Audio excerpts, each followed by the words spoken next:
পোশাক শ্রমিকদের বিভিন্ন দাবি দেওয়ার কারণে উৎপাদন হ্রাস পেয়েছে। এছাড়া গ্যাস সংকটও একটা কারণ।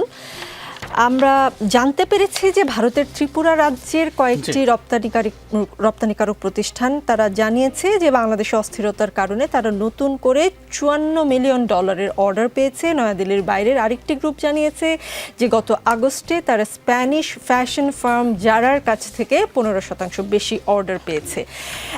আমাদের অস্থিরতার সুযোগে ভারতের পোশাক শিল্প কি তাহলে লাভবান হতে যাচ্ছে কিনা? ধন্যবাদ।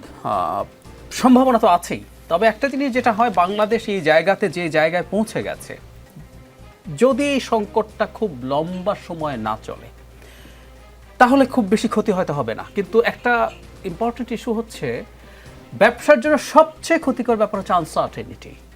মানে আমরা এ কারণেই সরকারকে বলছি বারবার, এটা যত দ্রুত সম্ভব, যেভাবে সম্ভব এটাকে নিয়ন্ত্রণে আনতে হবে।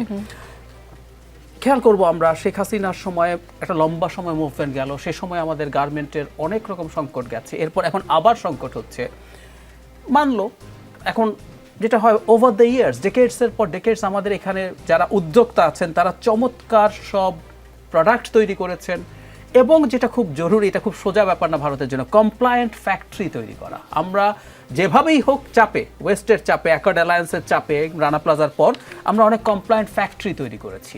সুতরাং ভারত চাইলেই এত কমপ্লায়েন্ট ফ্যাক্টরি খুব দ্রুত করে ফেলতে পারবে না, কারণ আমরা জানি যে পৃথিবীর টপ যে কোম্পানিগুলো আছে সেগুলো যদি কমপ্লায়েন্ট ফ্যাক্টরি না থাকে তাহলে তাদের জন্য, তাদের ভোক্তার জন্য এই ধরনের পণ্য আমদানি করা খুব কঠিন, কারণ ওখানকার যারা ওয়াচডগ আছে তারা এগুলো নিয়ে খুব শোরগোল করে। সো খুব সহজ হবে না। কিন্তু একটা ঘটনা ঘটতে পারে, ভারতের চাইতে আমি বরং মনে করি আমাদের আনসার্টেনিটি যদি আরও বেশ কিছুদিন প্রলং করে, কিছু কিছু সেগমেন্টে ভিয়েতনাম আমাদের চাইতে হায়ার প্রোডাক্টে চলে গেছে, এখনও কিন্তু আমাদের এগুলো কিছু করে। আরেকটা দেশ রাদার বেনিফিটেড হতে পারে বলে বলা হয়, সেটা হচ্ছে কম্বোডিয়া। কম্বোডিয়াতে আমরা যা যা করি, ওখানকার যে মজুরি আমাদের চেয়ে বেশি, তারপর ওখানকার ওভারঅল সব কিছু সিচুয়েশনে কাছাকাছি দামে তারা পেতে পারে।